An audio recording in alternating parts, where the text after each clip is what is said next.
Yeah, when did she take that? Okay, let me ask you a question, Ron.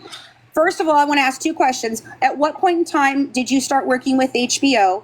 And at what point in time did Gypsy take her plea deal, please? We started working with HBO before the plea deal, and then she took the plea deal when the show came out.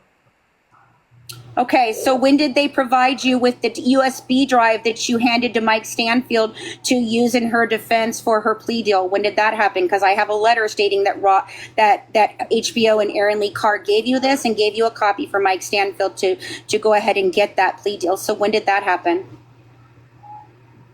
I don't know what went on between HBO and Mike Stanfield. Mike Stanfield was the defense attorney. No, you do know, because that letter was addressed to both you and Christy, telling you that they concluded a USB drive to give to Mike Stanfield. It is in the letter I have from HBO. It's your letter to you and Christy. So what's the point? It's evidence. Whoever Mike. The point is that HBO and Gypsy, Christy, and not you. I'm sorry, not you. Let me explain. The deal is that HBO, Mike Stanfield, Christy, and Gypsy sold a false narrative to the public before she took her plea deal, before Nick went to trial, so that she could get that plea deal, and she didn't have to go to trial and face the same penalties that Nicholas did. Because I believe that if a jury had seen all the evidence that I have, they would have convicted your daughter on life, just like they did Nicholas. And when they did that, they released Mommy Dead and Dearest before he went to trial to bias the jury. I'm sorry. You've been had by your own family, sir. I don't have a beef with you, Rod. I never have. I think that you were a father at 17 who was, picked a woman who was overbearing and bossy and mean sometimes, and she tried to manipulate you, and you saw that and you ran away. I get that. No fault in that. But I do believe that you have a pattern of dating and being with manipulative women, and you allow them to do this to you and control you in this manner, and you may not even notice. But what I'm telling you, sir, is I have the records, the evidence to back up the claims I'm making, and perhaps you might want to listen to me to understand better this case, because clearly, sir, you're admitting you don't know. Your wife might know, but I don't think you know all the ins and outs. I don't need to know all the ins and outs. This is a bunch of drama. Well, you do, Rod, because what you're saying is false. Just knowing the fact that I've seen my daughter walk for the first time in that courtroom and was able to. Is that true, Rod? Because you're okay. Wait a minute, Rod. Okay, so you said the first time you saw your daughter walk was in that courtroom, correct? Yes. When was the last time you had ever seen her walk? Oh, she was probably about, I don't know, 3 or 4 years old. So you're telling me from 3 years old on, you never saw your daughter walk? Not that I recall. Once she was in the wheelchair. Okay, so the motorcycle. Okay, that's a good point. When did the wheelchair show up, Rod? I don't know. It was after. Was she 7, 8, or was she 3 or 4? After the motorcycle accident.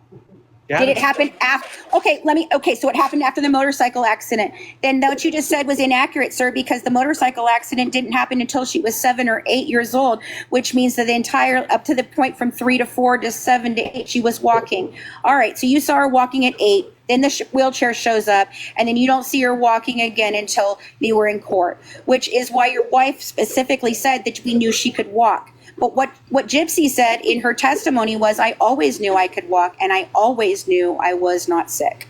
So if she testified to that, that is her admission to all of that. And if she is now saying that that's not true, then, Rod, she committed perjury.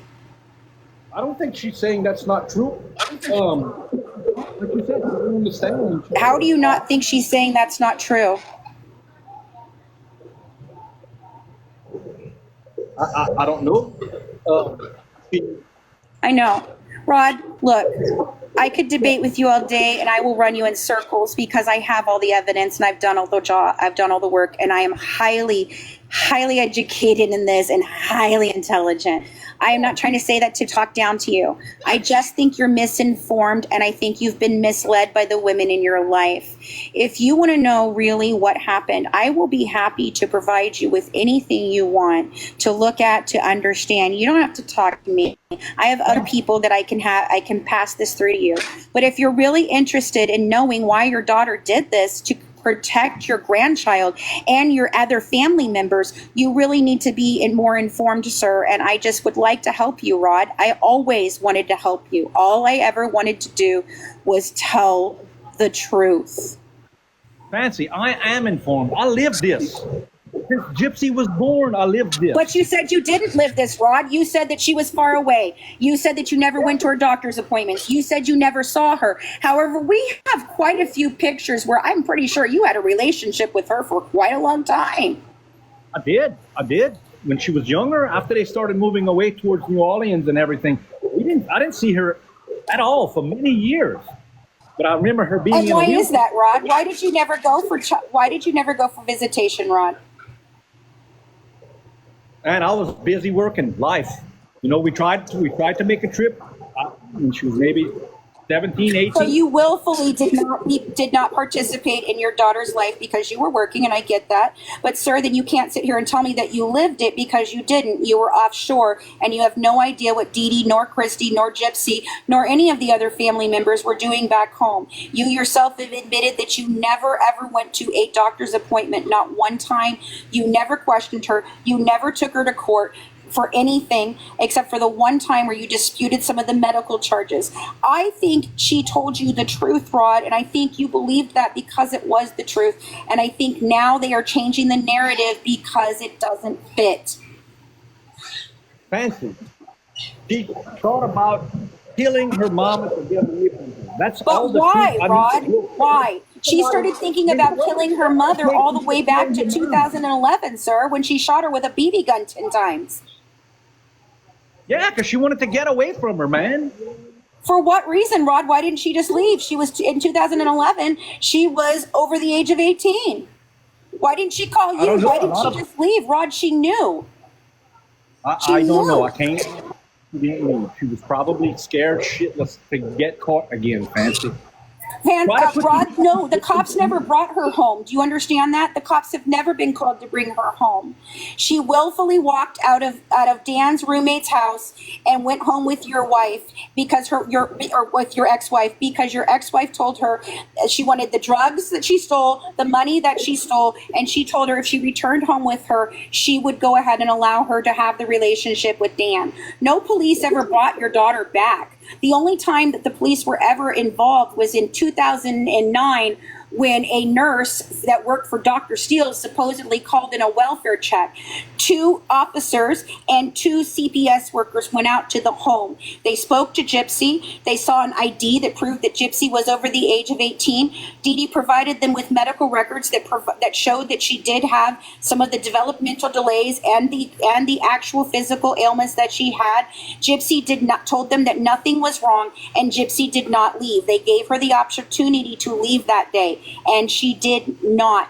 She could have walked out of there with the police that day, and she chose to stay because she wanted to continue in the con, Rod. I'm sorry. The only time she decided it was no longer suiting to her and decided to unalive her mother is when her mom told her she could not be with boys. Men. Lots of them, Rod. Lots of them.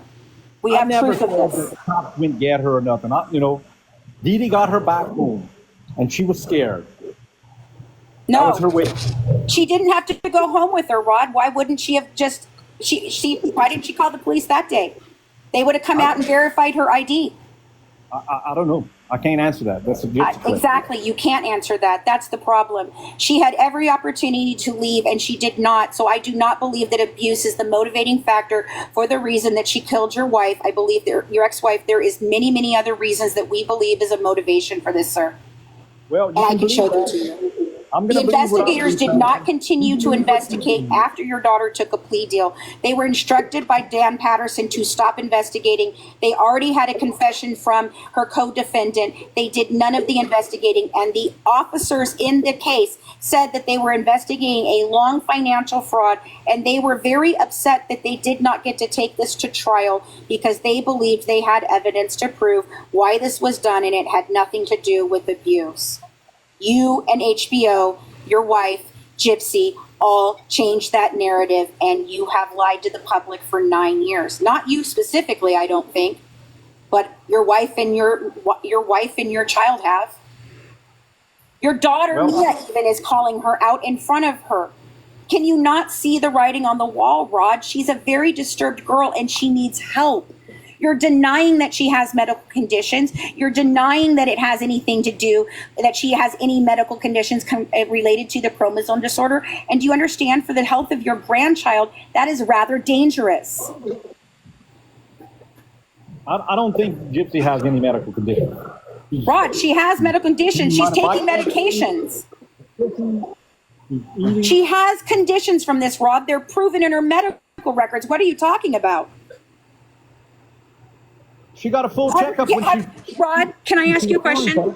Can you please go to Rare Chromo? Please go to rarechromo.org, type in the microdeletion of the 1Q21.1 that she has, and look at the 11 or 12 page document that they have. If you do so, it lists every single one of Gypsy's conditions throughout her life as being part of this type of disorder, sir. And it has varying levels of degrees of severity, from no symptoms whatsoever all the way up to a baby being born with severe microcephaly that cannot not last outside of the womb for more than a few days.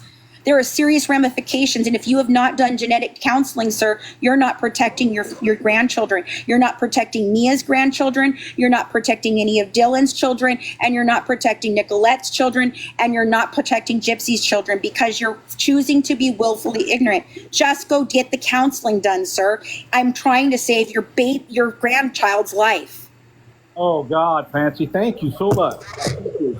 Well, you can be a shithead about it, or you can actually go do the genetic counseling that was recommended to you several times. Your daughter even made a post that she feels that maybe she's a bad mom at this point right now because she didn't realize that it could be passed down. Well, you know who did know that it could be passed down? Your wife, because I told her that in 2019, and so did Titania.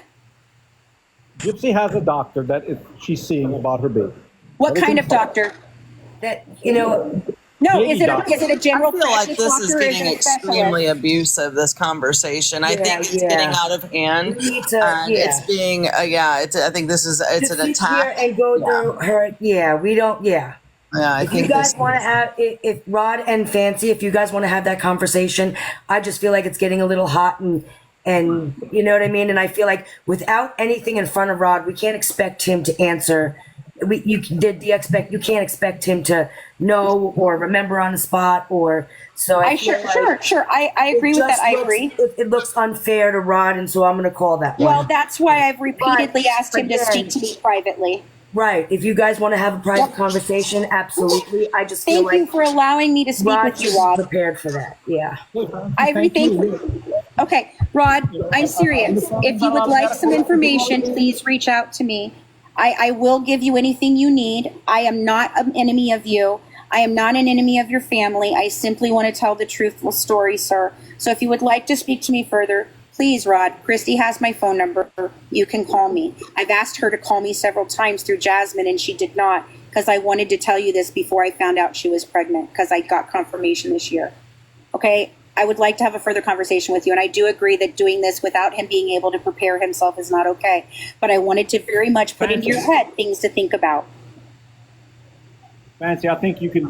We can have a conversation till you. What'd you say? A couple simple facts. I think we can have a conversation till you blue in the face. You're not going to change my belief, his motive. Well, that's fine, Rod, but can you please agree to tell your wife and your child to stop harassing, stalking, and cyberbullying me? Because what I have, I am bringing with facts and evidence. Guys, I'm going to call. Yeah, I'm going to call. Thank you. Yeah, I think all right, I'll step down.